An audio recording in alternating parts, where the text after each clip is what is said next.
las complicaciones que existen en el trasplante cardíaco, cómo se selecciona el donante, cómo se selecciona el receptor y cosas por el estilo. Como vemos, la sobrevida de pacientes que presentan cardiopatía terminal es mayor en aquellos que son sometidos a trasplante cardíaco que en aquellos que solo reciben terapia médica óptima máxima. Y se han hecho muchos estudios sobre esto. Y se ha determinado, por ejemplo, que los pacientes que, si bien es cierto, están en insuficiencia cardíaca grado D, pero el grado D de insuficiencia cardíaca aún tiene mucho más subgrado. Hay algunos de esos pacientes que se benefician mucho más de la práctica. Es distinto por decir que tengas un paciente cardíaco, un paciente con insuficiencia cardíaca terminal que está con uso de inotrópicos o con uso de dispositivos de soporte ventricular tipo balón de contrapulsación, ECMO o algún otro tipo de dispositivo.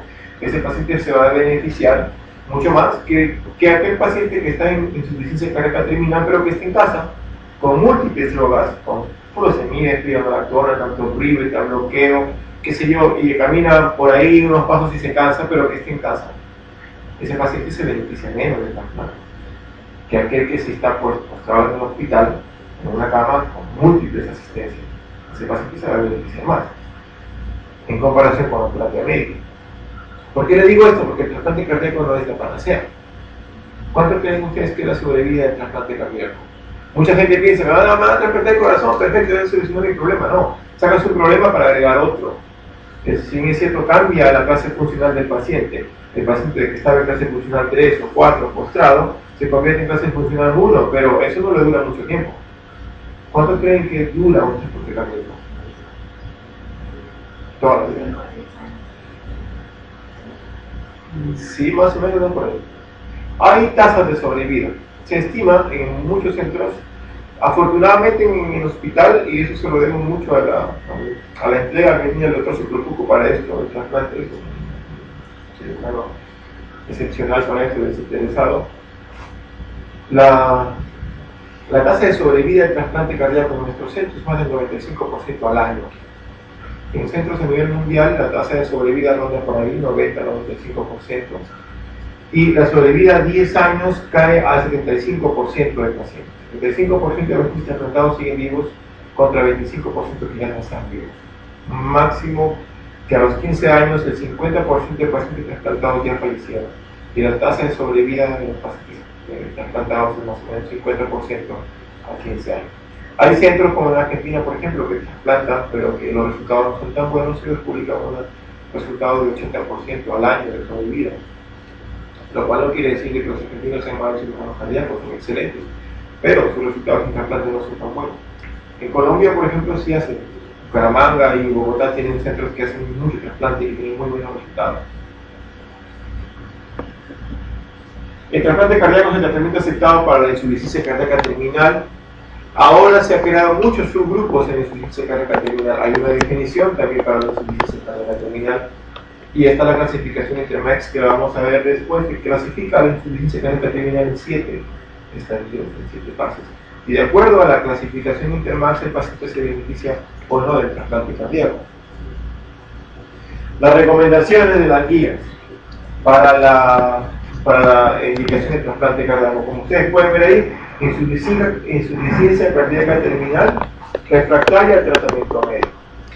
Esa es la principal indicación. ¿Y cómo se define la insuficiencia cardíaca terminal? Lo vamos a ver luego.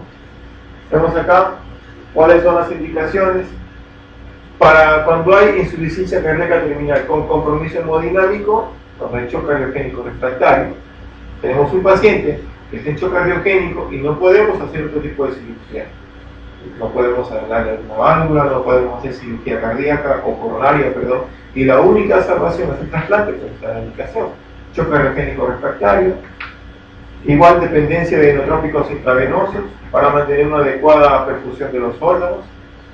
Cuando el consumo de oxígeno es menos de 10 mililitros por kilo por minuto, eso también es una indicación. Para eso hay que hacer un test de consumo de oxígeno, que es un dispositivo que no tenemos aún en el hospital. Bueno, otros, isquemia intratable, aquellos pacientes que tienen enfermedad coronaria, porque un paciente que tiene enfermedad coronaria, se sabe que tiene enfermedad coronaria, ¿no? Obstrucción de las arterias coronarias por arteriosclerosis o alguna otra patología más rara, pero lo principal es la arteriosclerosis. Esos pacientes generalmente son sometidos a la colocación de stents o a cirugía de bypass. Pero cuando no se puede hacer ni colocación de stents ni cirugía de bypass y el paciente es muy sintomático, está postrado, camina una cuadra, le duele, no puede hacer sus actividades a pesar del tratamiento médico, también tiene indicación de trasplante cardíaco. Es decir, enfermedad coronaria que no es tratable, también tiene otra indicación. Ahí está. Isquemia que no puede ser sometida a cirugía de bypass o a stents. Tiene otra indicación de trasplante cardíaco. Y evidentemente las arritmias ventriculares que no son tratables. La principal es la displasia nefrogénica del ventrículo derecho. Es la principal arritmia que se trata con trasplante cardíaco. Tuvimos el caso de Ángel, un paciente que tenía displasia nefrogénica del ventrículo derecho, que se le ha puesto un dispositivo, un desfibrilador automático implantable. El paciente había sido descargado por lo menos 10 veces durante el último año que se le trasplantó. 10 veces había sido descargado por el DAI. ¿Y saben qué es el DAI? ¿No? ¿Ustedes han alguna vez descargado un paciente? ¿Nunca lo han chocado? Algunos sí, ¿no? Algunos han chocado, ¿no? Cuando siento el lío, bueno, hay dispositivos de choque, desfibriladores automáticos implantables, con un marcapaso. Se coloca debajo del cable de la subclavia y el cable que va conectado al ventrículo derecho. Detecta la arritmia y te descarga. Y eso evita que se muera, evita la muerte súbita. Bueno, a estos pacientes se le había colocado un desfibrilador automático implantable porque tenía una displasia nefrogénica del ventrículo derecho. Y esa arritmia es la principal causa de trasplante de las arritmias ventriculares.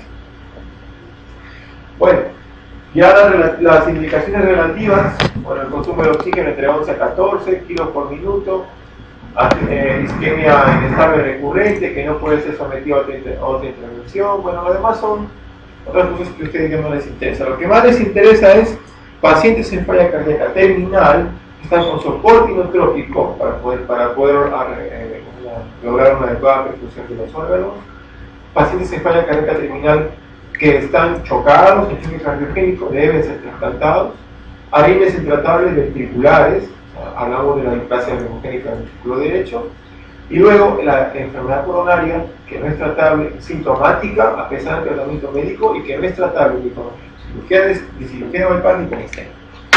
¿Y cuáles son las contraindicaciones? Edad mayor a 70 años. Esto en realidad es relativo. ¿Han escuchado ¿Alguien sabe quién es David Rockefeller? ¿Alguien sabe? Bueno, David Rockefeller es el nieto de uno de los magnates, de los más grandes magnates de la historia del petróleo. Fue el primero que empezó a vender petróleo en el mundo, su abuelo. Y es un tipo que tiene tanto dinero, que ni siquiera sale en la revista Forbes de los más ricos del mundo porque no le interesa salir ahí.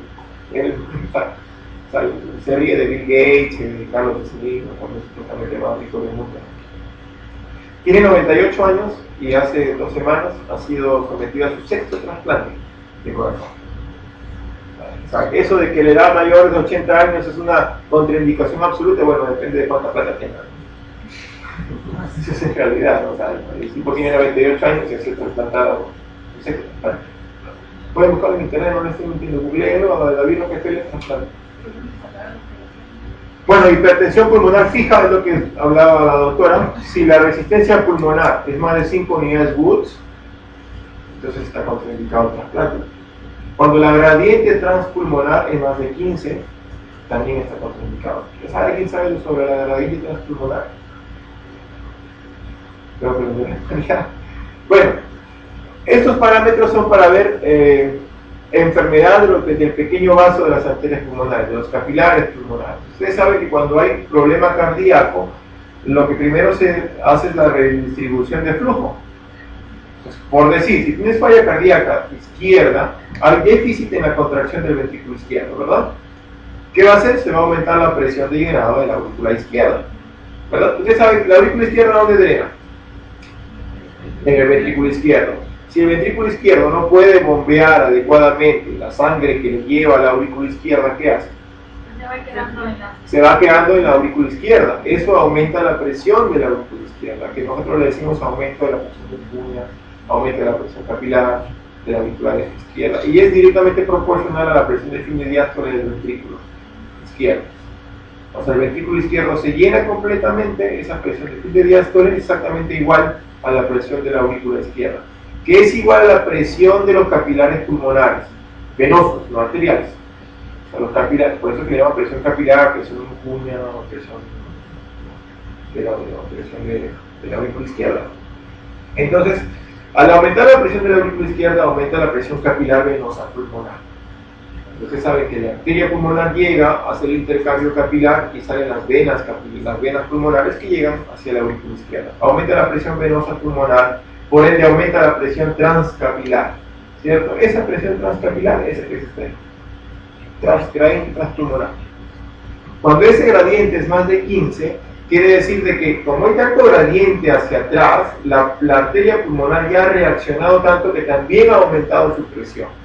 Y ese aumento de la presión es directamente proporcional al crecimiento del endotelio pulmonar. Cuando el endotelio pulmonar ha crecido, hay mayor resistencia pulmonar, mayor reactividad pulmonar. Si tú a ese paciente le pones un corazón, pues te va a hacer falla cardíaca, te va a hacer disfunción del ventrículo derecho y de todas maneras el paciente no va a salir de choque mecánico, porque como tienes el ventrículo derecho de un corazón sano que no está siendo sometido a la semejante presión de la arteria pulmonar, no puede sostener la presión de perfusión de la arteria pulmonar. No sé si me están entendiendo. Ya, perfecto. Entonces, para que puedas perfundir ese capilar pulmonar, tienes que tener un ventrículo derecho hipertrófico, grueso, que bombee con fuerza, para poder perfundir el árbol pulmonar. Como le pones un ventrículo derecho sano, normal, el ventrículo derecho nosotros le decimos se echa, se dilata. ¿Qué hacemos? Que se choca. No tienes cómo sacarlo del choque. Por eso es que contraindicamos la cirugía de trasplante en estos pacientes. Luego vamos a ver que esta resistencia vascular pulmonar mayor de 5 unidades Wurtz podría ser una contraindicación relativa cuando hay ciertos parámetros, como vamos a ver. Por ejemplo, que el paciente responda a los vasodilatadores, que tenga menos de 6 meses de la evolución de la hipertensión pulmonar, que siga. Bueno, y enfermedades sistémicas, pues, neoplasias activas, VIH, aunque el VIH-Sida también es una contraindicación relativa. Si el paciente, ustedes que han llevado hace poco de infectología, me imagino, ¿cuánto es la sobrevida de un paciente que tiene VIH con una adecuada terapia de targa y con carga viral negativa? Indefinida, ¿verdad? Es indefinida. O sea, si tienes VIH, que estás en targa y te hacen tus pruebas de control de virus, y sale indetectable, la sobrevida es indefinida. O sea, se han muerto los investigadores y sí, los VIH portadores. Entonces a esos pacientes sí los trasplantamos. Hemos trasplantado a un paciente con VIH en el hospital, que fue una tremenda discusión, pero al final el infectólogo sustentó que sí debía trasplantarse, ¿no? Un VIH con carga viral negativa, con conteo de células CD4 normales, y trasplantarse, ¿no? Se iba a morir de cualquier cosa en VIH. Lupus eritematoso sistémico, sarcoidosis, que envuelvan órganos multisistémicos, también está contraindicado. En sí, toda enfermedad que tenga compromiso sistémico, insuficiencia renal intratable, salvo que le vayan a hacer trasplante de corazón riñón. ¿Cómo es que le hemos hecho a un paciente? El último trasplante que ha sido en un hospital ha sido corazón riñón. Entonces, salvo que le vayan a hacer un trasplante de eso, ¿no? En las contraindicaciones, bueno, acá están contraindicaciones potenciales: neoplasia maligna, enfermedad pulmonar obstructiva crónica. Esto va contraindica el trasplante cardíaco, pero no el cardiopulmonar. En realidad, el trasplante cardiopulmonar no se hace mucho en el mundo porque la sobrevida de estos pacientes es muy pobre. A los 5 años la mitad están muertos. Entonces tú te dices invertir más de $1 millón o de dólares en un paciente que se va a morir. Estaríamos ya en cuestiones éticas, ¿no? Sobre la indicación del trasplante y eso, ¿no? Hay mucha gente en el mundo que dice que el trasplante no es para países pobres. No, porque si tienes 10 niños que se mueren a diario de diarrea y infecciones respiratorias y salvas con $1 millón, podrías darle calidad de salud a esos pacientes. Ese $1 millón inviertes en una persona que tiene 60 años y que va a ser trasplantada. O sea, por ahí que hay un dilema ético esencial. Pero eso diga a los trasplantadores, no les gusta. La mortalidad de la lista de espera. Esto no ocurre en nuestro país. En el Perú, la lista de espera ahorita en el INCOR creo que es de 4 pacientes, o 4, si no me equivoco. La media de lista de espera es más o menos 6 meses en nuestro hospital. No ocurre eso en el mundo. En Estados Unidos la gente se muere de la lista de espera. Igual en Europa, en Brasil también. La gente muere esperando el trasplante cardíaco. Entonces la tasa de mortalidad de los pacientes sin lista de espera del trasplante cardíaco disminuyeron de 42.22 en 90 a 17.4 4 en el 94, cuando se clasificaron los estados. En contraste, la tasa de sobrevida para pacientes trasplantados en el 95 a 2000 varía entre 81.4, 86.2 y 87.7 el primer año de trasplante para los mismos estadios respectivamente. O sea, como ustedes pueden ver acá, más o menos a nivel mundial, la tasa de sobrevida de pacientes trasplantados, de acuerdo al estatus del trasplante, esto tiene su clasificación. El estadio 0 es aquel, para que lo entiendan, el estadio 0 es aquel paciente que está en la UCI chocado con máquina de ventilación, con drogas sinotrópicas, con balón de contrapulsación. Ese es el estadio 0. Y el estadio 2 es aquel paciente que tiene falla cardíaca recurrente, pero que está en casa, tranquilo, come, toma sus pastillas, pero está esperando su donante de corazón. Ese es el estadio 2. Y en el intermedio está el 1 y el 1B. Que el 1 es aquel paciente que no está chocado. El 1A es el paciente que no está chocado, pero que está en el hospital y que depende de terapia médica con inotrópicos. Para mantener una adecuada perfusión de órganos, el paciente está con inotrópicos, ahí tranquilo, puede comer, lee su periódico. Y el 1B es el mismo que está en el hospital, con falla cardíaca, pero que no requiere uso de inotrópicos. Y el 2 es aquel paciente que está en casa, tranquilo con su terapia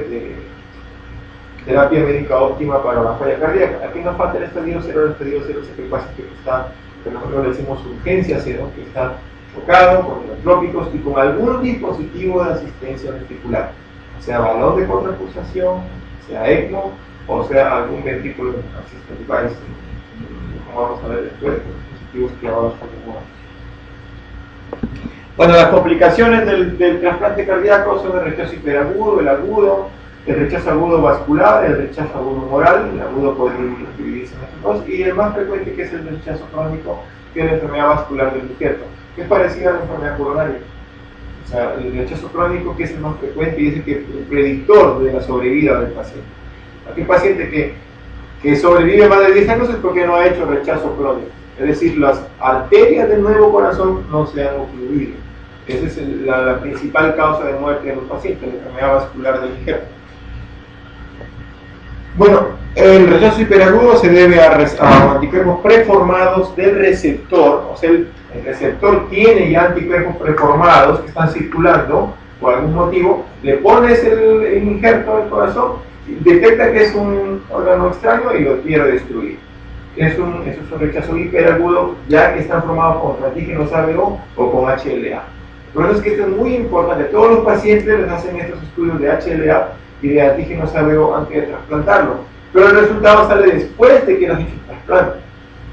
Tú puedes, o sea, si el paciente te hace ya el rechazo hiperagudo, que se manifiesta principalmente con shock cardiogénico, el corazón no funciona, empieza a disfuncionar, tú tienes que sospechar que es un rechazo hiperagudo. Hay formas de prevenirlo, sí, con altas dosis de corticoides, inmunomoduladores. Usan prednisolona dosis pico. Generalmente es inicio violento dentro de minutos o horas después de haberse restablecido la circulación coronaria. Es una evolución rápida, brusco, deterioro de la función del injerto y finalmente causa la muerte. El rechazo agudo celular se ocurre entre los 3 a 6 meses, se diagnostica con la biopsia. Todos los pacientes trasplantados son sometidos mensualmente en el protocolo que tienen en el INCOR. Durante los primeros 6 meses las hacen mensualmente, las hacen biopsia de corazón para determinar si existe rechazo agudo celular, y luego la biopsia se hace cada 6 meses. O, salvo indicación clínica, si el paciente va mal, empieza a tener indicios de que hay algún tipo de rechazo, se hospitaliza para hacerle biopsia y determinar si existe algún tipo de rechazo agudo celular. Provoca el 7% de las muertes en el primer mes, 12% en el primer mes y el año, y el 10% entre el primero y el tercer año del trasplante. Y el rechazo agudo celular, el diagnóstico se efectúa mediante biopsia neurocárdica, como les decía, y hay que evidentemente descartar que no tenga lesiones por citomegalovirus, toxoplasma, isquemia de reperfusión, qué sé yo. Bueno, esto de los rechazos tampoco no les interesa. Bueno, el rechazo crónico es importante mencionarlo porque es la enfermedad vascular del injerto, es decir, es las células empiezan a obstruir las arterias coronarias del nuevo corazón, y la característica es que es una lesión difusa. Ustedes han visto las lesiones coronarias producidas por la arteriosclerosis. Son lesiones puntuales generalmente, ¿no? Generalmente ocurren en la zona de chiroestrés, como dicen los cardiólogos, donde ocurre el estrés del flujo, donde hay las divisiones de las arterias. donde la arteria donde la coronaria izquierda se divide en la de A y la circunfleja, ahí generalmente hay lesiones.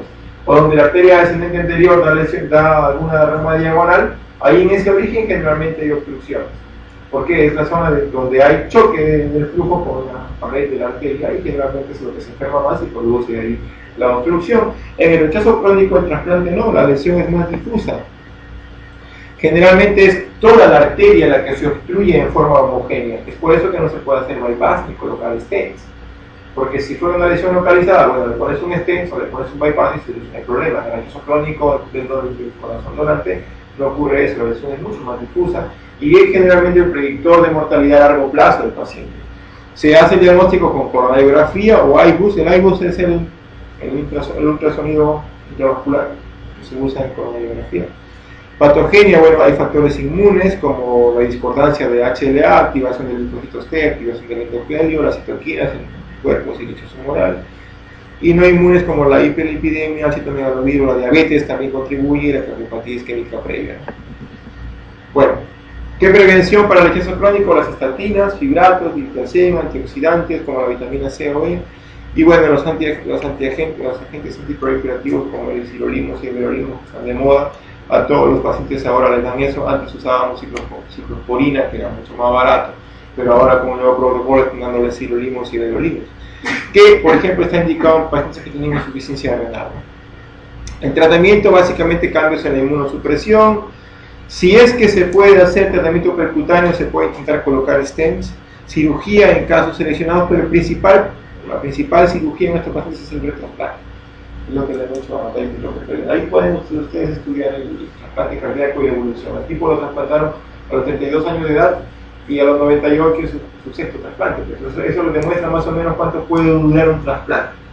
Si en 60 años lo han trasplantado 6 veces, ¿cuánto dura un trasplante? Más o menos 10 años. Eso es lo que dura un trasplante. Falla cardíaca intratable. No sé exactamente cuál fue la indicación, pero todos están con falla cardíaca terminaron. A los 38 años lo trasplantaron. No sé por qué exactamente, no he leído todo la historia, pero sí sé. Yo recién me he enterado de esto porque leí un artículo así por ahí en el comercio y de pronto empecé a investigar, lo googleas y te sale toda la historia de los trasplantes. Al tipo lo trasplantaron en un hospital que él había construido para que lo trasplanten. O sea, ni siquiera en un centro público o privado, sino que él en una de sus islas que tenía, porque es dueño de muchas islas, había hecho un centro para que lo trasplanten y para su recuperación a los 98 años. Y dicen que es filántropo porque cada año dona algo de 100 millones de dólares a la Universidad de Harvard para investigación médica y qué sé yo, ¿no? Entonces, como que los tiene cogidos a los de Harvard y son los de Harvard los que los trasplantan siempre. Pero por eso lo digo, la edad depende de cuánta plata tengan. ¿Ven? Esta es la diferencia entre la enfermedad coronaria y la enfermedad del trasplante. Ven que la enfermedad coronaria es una enfermedad localizada, generalmente es una placa ateromatosa con un centro líquido. Y ven acá, es en las zonas de división, ¿ven? Donde se dividen las arterias, ahí generalmente están localizadas las estenosis. En cambio, en la enfermedad arterial del injerto, la lesión es difusa, es completamente difusa. Entonces no queda opción a algún tratamiento. El tratamiento es nada más el trasplante, el retrasplante. Las neoplasias malignas también es una contraindicación. Bueno, en realidad también es una complicación de los trasplantados por el uso de inmunosupresores. Los pacientes que tienen inmunosupresión, ustedes saben que pueden tener mayor probabilidad de linfomas. Hay un tipo de linfoma de células específico que les da los deprimidos, el sarcoma de Kapoor, qué sé yo, algunas otras neoplasias. El riesgo es más de 10 a 100 veces mayor de desarrollar cáncer que la población general, una incidencia del 5 a 6%, ¿no?, de neoplasias malignas. Las infecciones también en el primer mes son bacterias nosocomiales, evidentemente. Como ustedes pueden ver, en el primer mes son bacterias nosocomiales las que ocasionan las infecciones, como deriva operatoria, el pulmón, vías urinarias cicatrices, que su pronóstico es grave. 2 pacientes en el hospital fallecieron en el primer mes, uno por infección por cándida, que fue intratable y falleció, y el otro por una infección por neumococo que fue brutal. O sea, no salió el paciente a pesar de que se le dieron todas las terapias, porque o le suspende la inmunosupresión y el paciente hace un rechazo celular, o le mantiene la inmunosupresión y el paciente se lo come la infección. Entonces es muy difícil cuando hay una infección en el primer mes. Del segundo al sexto mes entran los virus. El citomegalovirus es el que más fastidia en todos los trasplantados. Y luego, bueno, los hongos y protozoos. Pero lo que tienen que aprender es que en el primer mes son las bacterias nosocomiales. Las mismas infecciones que cualquier común y silvestre tendría en un hospital, salvo que estos son en pacientes inmunosuprimidos, que es distinto. A partir del segundo al sexto mes es el citomegalovirus. Por ahí toxoplasma, por ahí alguno que otro, pero el principal es citomegalovirus. Y después del sexto mes son infecciones adquiridas en la comunidad. Bueno, si estás inmunodeprimido es más fácil que te dé tuberculosis, que te enfermen un tipo de diarrea, esos parásitos oportunistas que traen la diarrea, y qué sé yo, ¿no? El 90% de las infecciones se presentan en el primer mes y los agentes más frecuentes son estafilococo y bacilo gram negativos. Efectivamente, estáfilo y dentro de los gram negativos el más temido es pseudomonas. Son los que más ocasionan las infecciones en los hospitales. Y hay que usar todo un protocolo. En el hospital se utiliza un protocolo estricto de tratamiento antibiótico y de prevención de infecciones en esos pacientes. Están aislados, son un ambiente aparte. Cada vez que entras tienes que cambiarte de ropa estéril, están con terapia antibiótica con un protocolo establecido que tienen establecido en un hospital para evitar las infecciones. Y bueno, las infecciones víricas ocupan el segundo lugar en cuanto a frecuencia. Principalmente tienen factores de riesgo como la inmunosupresión y que el donante tenga serología positiva para citomegalovirus, Epstein-Barr u otros. De paso, si el paciente es positivo para el donante, que va, valga la redundancia, donar el corazón, tiene infección por citomegalovirus o Epstein-Barr o algún otro tipo de virus, bueno, está contraindicado que ese donante dé donar. Pero en algunos casos ustedes saben que hay falsos negativos en las pruebas de serología. Se implanta en el corazón y al final te das cuenta que era un corazón de un paciente portador de citomegalovirus o con infección activa, ¿no? La prevención y la serología del donante y la vacunación del receptor. Los agentes más frecuentes aislados en el primer mes, el virus del Lester zoster, el citomegalovirus del segundo al tercer mes y la varicela zoster más del sexto mes después del trasplante.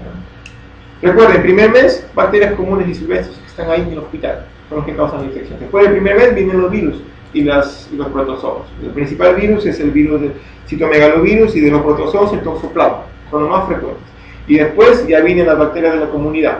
Esos pacientes pues, están en la comunidad, pero son más propensos a infectarse que cualquier ser vivo común y corriente de la comunidad.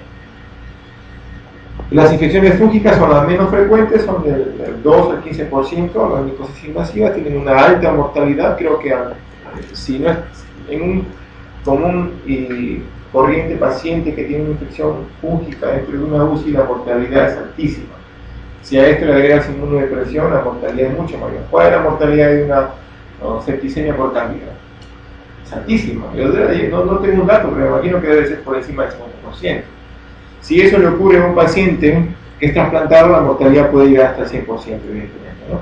Hay dos tipos de micosis: la micosis invasoras oportunistas, que está principalmente por cándida, luego por aspergillus, criptococos, homocorales, y las micosis pulmonares diseminadas por hidroplasma, coccidioides o lactomicosis.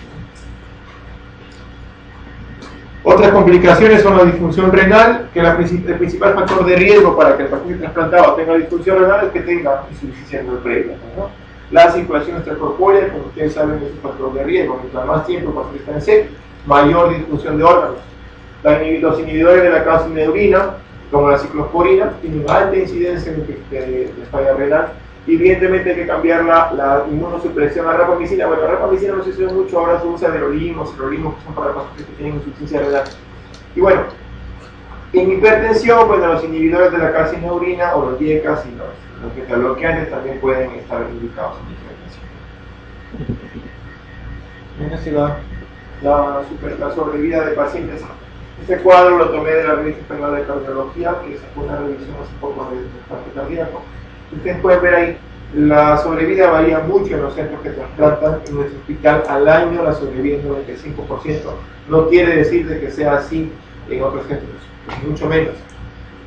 Eso tiene que ver mucho con la selección del paciente. Han sido muy meticulosos en seleccionar al paciente. No crean que el Nicores tiene estándares de comparación mundial, no es así, porque tenemos mucho, por mejorar tenemos muchas cosas aún. Nuestra mortalidad, por ejemplo, global en cirugía coronaria es 2.3. Lo queremos comparar con el Texas Care Institute, el Texas Care reporta 0.8 de mortalidad. Entonces, no estamos todavía. Pero el trasplante sí tienen una comparación bastante aceptable para el nivel mundial. Vemos que la mortalidad al primer año es de 0, casi 75-80% de los pacientes que son trasplantados están vivos, es decir, la mortalidad varía entre el 20 al 25% en el primer año de los pacientes trasplantados. Y miren, sigue una regresión lineal a medida que pasa el tiempo. Y cuando llegas a los 20 años, la sobrevida está casi en el 25%. Salvo que tengas, pues, no sé, 1.500 millones ahorrados en la cuenta del banco y puedas trasplantar cuando quieras. Y esto de acá es la supervivencia de acuerdo a la época que se trasplantaron los pacientes. Hicieron este estudio en España para comparar cómo iba la sobrevida de los pacientes que trasplantaron en la década del 80, 90 y así sucesivamente. Y pueden ver que a medida que va avanzando la tecnología y a medida que estamos más en épocas modernas, la sobrevida del trasplante va aumentando. Eso por lo menos en los inmunomoduladores, por los dispositivos de extensión ventricular, qué sé yo. Y esto de acá es de acuerdo a la sobrevida, de acuerdo a las... por la etiología que se hizo el trasplante, por la causa por la cual el paciente se trasplantó. Ven que CI es cardiopatía isquémica. Los pacientes que estaban en cardiopatía isquémica, que son los celestes, tienen una mortalidad inferior que aquellos que fueron sometidos a miocardiopatía dilatada, que está en rojo. Es decir, aquellos pacientes que tienen miocardiopatía dilatada tienen mejor sobrevida que los que fueron trasplantados por otras causas, ¿no? Y el P es estadísticamente significativo. Esto de acá es el tiempo de sobrevida de acuerdo a si el trasplante es... Bueno, todos los trasplantes son emergencias, no se activan como una emergencia, pero hay pacientes que sí requieren el trasplante, los que les dije que estaban en urgencia 0. A ellos se les considera que el trasplante fue urgente, es decir, que están ahí manteniéndoles y tienes que conseguirle un corazón como dé lugar para trasplantarlo. Eso se le llama urgencia 0, les dije. Esos pacientes que fueron sometidos a trasplante con urgencia 0 tienen una mortalidad mayor que aquellos que vienen de casa, electivos, a trasplantarse. Pero digamos, oye, llegó tu corazón, venga a hospital. Eso tiene mejor sobrevida, ¿no? Y esto de acá es las complicaciones que pueden haber en el trasplante. Ven que el fallo agudo del injerto es una complicación frecuente, 13%, pero la infección es de las más temibles, las que más ocurren. El 17% de los pacientes tienen infecciones durante la evolución del trasplante cardíaco. Tumores también se pueden presentar, rechazo crónico, la muerte súbita y otras complicaciones. La muerte súbita, ¿con quién creen que sea relacionada con el trasplante? Con el ritmo, efectivamente. Bueno, eso es lo que he preparado de trasplante cardíaco. ¿Alguna pregunta que tengan? ¿Cuánto tiempo le dejan la profilaxis a un paciente? O sea, por ejemplo, si ya se va a su casa durante cierto tiempo, igual tiene que seguir con profilaxis antibiótica, o cada cierto tiempo tiene que volver como a tomar. Es que es para toda la vida. O sea, no es que te trasplantaste y vas a tener un tiempo de terapia médica y luego ya vas a... No, claro, pero o sea, me refiero, todo el tiempo están con algún antibiótico, con alguna antibiótica.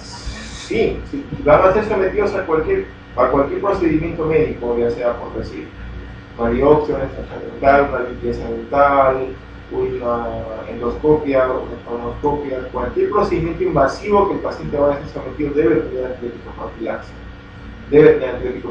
Mensualmente todos los pacientes trasplantados deben medirse la cantidad de concentración que tienen de inmunomodulador que les están dando.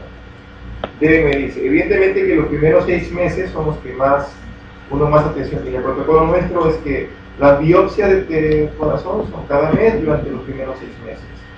Esos 6 meses el paciente tiene que ser sometido a una alta